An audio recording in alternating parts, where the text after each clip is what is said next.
بسم اللہ الرحمن الرحیم الحمدللہ رب العالمین والصلاة والسلام علی سید الانبیاء والمرسلین وخاتم النبیین اللہم صلی علی محمد النبی الامی وعلی آل محمد صلی اللہ علیہ وآلہ وسلم۔ السلام علیکم ورحمۃ اللہ وبرکاتہ۔ ناظرین،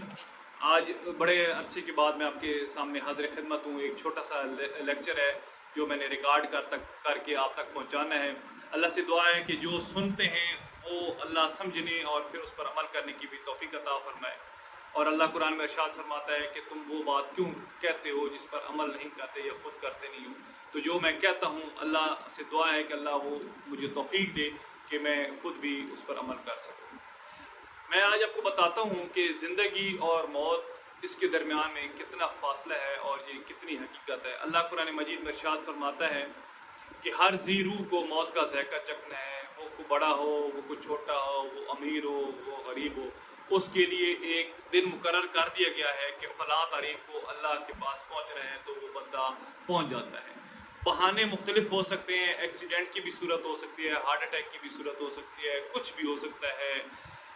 کوئی دھماکہ ہو سکتا ہے، جل سکتا ہے بندہ، کچھ بھی ہو سکتا ہے، چھت سے گر جائے، لیکن یہ ایک حقیقت ہے کہ بہانہ بنتا ہے اور اللہ کے پاس بندہ پہنچ جاتا ہے۔ لیکن یہاں پر یہ بھی ہمیں غور کرنی چاہیے کہ بس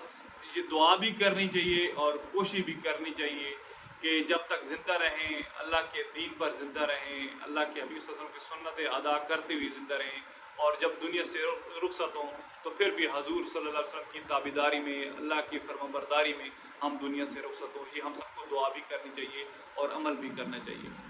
موت اور زندگی میں کتنا فاصلہ ہے، یہ میں 3 واقعات جو میرے سامنے سے گزرے پچھلے ایک ہفتے کے دوران وہ میں آپ کے سامنے رکھنا چاہتا ہوں، جس سے ہمارے اوپر حقیقت واضح ہو جائے گی۔ اور حقیقت تو سب پر واضح ہے، لیکن دراصل ہم بھول جاتے ہیں کہ جب ہم کسی جنازہ میں شرکت کرتے ہیں، قبر خود کھودتے ہیں، قبر میں اپنے بھائی کو، اپنی بہن کو، اپنی ماں بیٹی کو خود دفن کرتے ہیں، لیکن ہم شاید یہ بھول جاتے ہیں اور یہ سمجھ بیٹھتے ہیں کہ شاید جس کو ہم نے آج دفنایا ہے یا جس کا جنازہ پڑا ہے یہی آخری بندہ یا بندی ہے، اس کے بعد شاید یہ لمحہ نہیں آنا۔ وہ وقتی طور پر ہمیں تھوڑا سا ہوتا ہے، لیکن اس کے بعد پھر ہم دنیا کی جھنجھٹ میں، دنیا کی بھیڑ میں مگن ہو جاتے ہیں اور جو حقیقی سفر ہے اس کو ہم بھول جاتے ہیں۔ دوستو عزیزو، ہوا یہ ہے کہ پنجاب یونیورسٹی میں جہاں میں ملازمت کرتا ہوں، ہمارے ساتھ کا ایک ہاسٹل ہے، وہاں کا ایک چوکیدار ہے، شبیر خان اس کا نام ہے، اللہ اس کی مغفرت فرمائے۔ اس کی عید پر ڈیوٹی لگ گئی کہ ہر ہاسٹل میں یا ہر جگہ پہ ہوتا ہے کہ سارے چوکیدار یا سیکورٹی سٹاف وہ گھروں کو نہیں جاتا، کچھ جو ہے وہ رک جاتے ہیں، تو اس کی ڈیوٹی لگ گئی کہ عید پر اس نے ڈیوٹی دینی ہے اور عید کے بعد وہ گھر چلا جائے گا۔ جب عید ختم ہوئی، عید الاضحیٰ یہ جو گزری ہے، اس کے بعد ہوا یہ کہ عید جب گزری وہ باقی عملہ واپس پہنچ گیا اپنی ڈیوٹی پر، تو اس کی چھٹی شروع ہوئی تو وہ اپنے گھر چلا گیا۔ وہ بیسیکلی کوہاٹ کا رہنے والا تھا۔ یہ جو گزری رات ہے، آج 30 تاریخ کو میں یہ پروگرام ریکارڈ کر رہا ہوں، 30 جون 2024 کو، اور اتوار کا دن ہے، اور 29 جون ہفتے والے دن غالباً مجھے 10 بجے 10:30 بجے کال آتی ہے، میرے ہاسٹل کے ایک خان بھائی ہیں ان کی کال آتی ہے، اور وہ مجھے کہتے ہیں کہ ان کے ہاسٹل میں بتا دیں کہ شبیر خان کی ڈیتھ ہو گئی ہے۔ تو میں ہکا بکا رہ گیا کہ یہ کیسے ممکن ہوا کہ اتنی جلدی؟ تو انہوں نے کہا کہ بس اچانک انہیں ہارٹ اٹیک ہوا، ہاسپٹل لے کر گئے، وہاں پر وہ سروائیو نہیں کر سکے اور اللہ کو پیارے ہو گئے۔ اب دیکھیں کہ کتنا خواب سے جایا ہوگا اس بندے نے، اپنی آنکھوں میں اپنے بچوں کے پاس پہنچا ہوگا، 2 دن گزارے ہیں اور تیسرے دن وہ اللہ کو پیارا ہو گیا۔ تو اس نے پتہ نہیں کتنے اس کے ذہن میں، آنکھوں میں خواب ہوں گے کہ میں ریٹائرمنٹ لوں گا، کیوں اس کے لوگ ریٹائرمنٹ کے قریب تھی، 4 سال رہ گئے تھے، تو یہ بھی کام کروں گا، وہ بھی کروں گا، اب عید کی چھٹی پر گیا ہوں اپنے والدین سے، بچوں سے یہ معاملات کرنے ہیں، لیکن وہ اللہ کو پیارا ہو گیا۔ یہ تھا پہلا واقعہ۔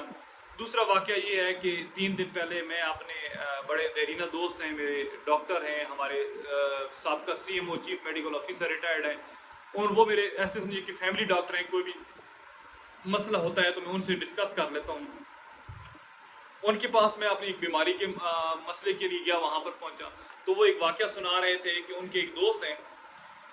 ان کے 2 بیٹے ہیں، ایک بیٹا PhD کر چکا ہے امریکہ سے اور دوسرا وہاں پر کر رہا ہے۔ جو PhD کر چکا ہے اس نے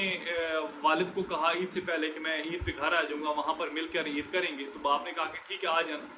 تو وہ کہتے ہیں کہ عید پہ آ گیا واپس۔ اب مجھے ایگزیکٹ یاد نہیں پڑتا کہ وہ ڈاکٹر صاحب نے مجھے کہا تھا کہ عید سے پہلے کا یہ واقعہ یا عید کے بعد کا،